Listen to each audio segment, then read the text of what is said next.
अस्सलाम वालेकुम viewer, welcome to my back channel. आज हम डिस्कस करेंगे शरबत पोलाद के बारे में कि शरबत पोलाद हम कौन सी बीमारी में इस्तेमाल कर सकते हैं और इसका कंट्रा इंडिकेशन क्या है, यानी वो कौन से हालत है जिसमें शरबत पोलाद का इस्तेमाल नहीं कर सकते और इसका साइड इफेक्ट क्या है। ये सारा कुछ जाने इसी वीडियो में। ये करशी कंपनी का प्रोडक्ट है और मार्केट से बआसानी मिल सकता है। अब बात करेंगे कि किन कंडीशन में शरबत पोलाद का इस्तेमाल कर सकते हैं। शरबत पोलाद जिगर की इस्लाह करते हैं और खून की पैदावार को बढ़ाता है और खून में सुर्ख ज़र्रात की पैदावार को बढ़ाता है। और इसके अलावा अगर हीमोग्लोबिन की कमी हो यानी खून की कमी हो तो ऐसी कंडीशन में शरबत पोलाद का इस्तेमाल करवाया जाता है।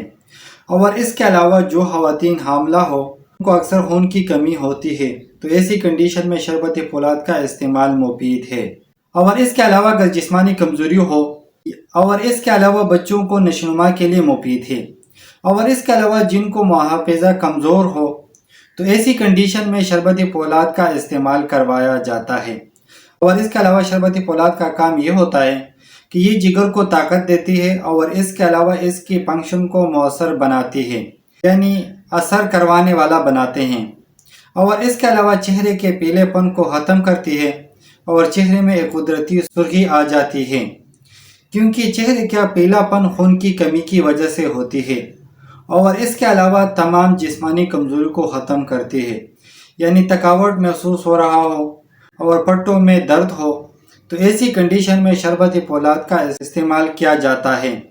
और ये कमज़ोरी और बीमारी के ख़िलाफ़ क़ुव्वत मुताबिकत को बढ़ाती है। और शरबत पोलाद हर उम्र के लोग इस्तेमाल कर सकते हैं। और बड़ों के लिए 2 चाय के चम्मच दिन में 2 मरतबा इस्तेमाल कर सकते हैं और बच्चों के लिए 1 चाय का चम्मच, लेकिन बेहतर ये है कि डॉक्टर की हिदायत के मुताबिक इस्तेमाल करें। और शरबत पोलाद दूध में मिलाकर भी इस्तेमाल कर सकते हैं और पानी के साथ भी इस्तेमाल कर सकते हैं। अब बात करेंगे शरबत पोलाद के साइड इफ़ेक्ट के बारे में। तो कुछ ख़ास साइड इफ़ेक्ट तो नहीं है, लेकिन अगर ओवरडोज की वजह से कुछ कॉमन साइड इफ़ेक्ट हो सकता है, जैसा कि वोमिटिंग हो सकता है, नोज़िया हो सकता है। अब बात करेंगे कंट्रा इंडिकेशन के बारे में कि वो कौन सी हालत हैं जिसमें शरबत पोलाद का इस्तेमाल नहीं कर सकते। तो ऐसे मरीज़ जिनको शरबत पोलाद पीने से एलर्जी हो तो ऐसी कंडीशन में इस्तेमाल नहीं करना चाहिए। और इसके अलावा ऐसे मरीज़ जिनको मैदे का अल्सर हो तो ऐसी कंडीशन में भी शरबत पोलाद का इस्तेमाल नहीं करना चाहिए। उम्मीद करता हूँ वीडियो अच्छी लगी होगी। लाइक कर देना, शेयर कर देना, अगर कोई सवाल हो तो कमेंट्स कर देना और अगर चैनल पे न्यू हो तो सब्सक्राइब कर देना।